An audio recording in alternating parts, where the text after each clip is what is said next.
Senador Dante Marcoleta. Kinatigan din ng mga senador ang posyon ni Senador Joel Villanueva na isay in contempt ang mga ahente ng NBI na humabol kay De La Rosa. Para makilala sila, ay agad iniutos ni bagong Senate President Alan Peter Cayetano na ilang-daw ng Senado.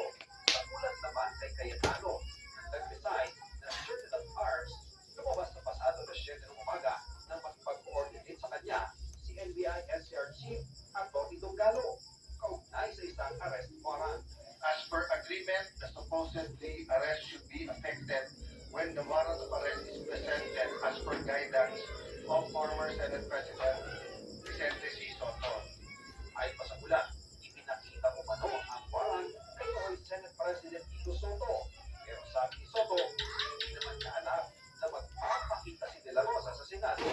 Little did I know that, Senator De La Rosa, after 7 months of not being here, will suddenly come. If I had known that he was coming, if you informed me that he was coming, I would have had a different perspective. When I said, coordinate with this OSAA, they know the rules. Yung pa ang binanggit ko.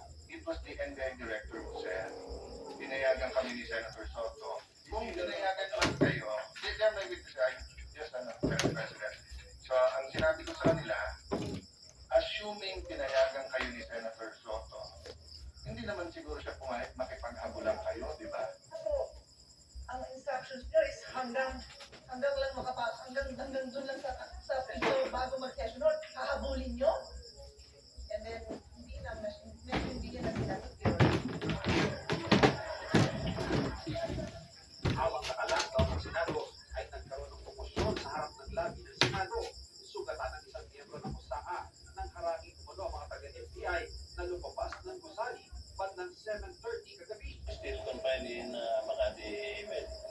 Wa na. We're still getting Grabe ka kagubot. but as of last night, I think he's in stable condition.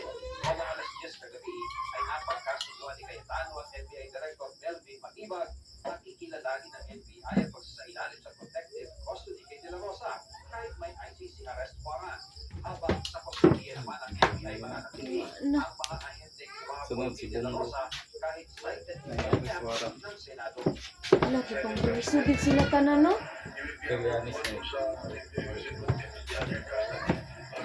Mastermind? Piniyagan ko pa rin sa Senado at siyang nataguhan ng NBI.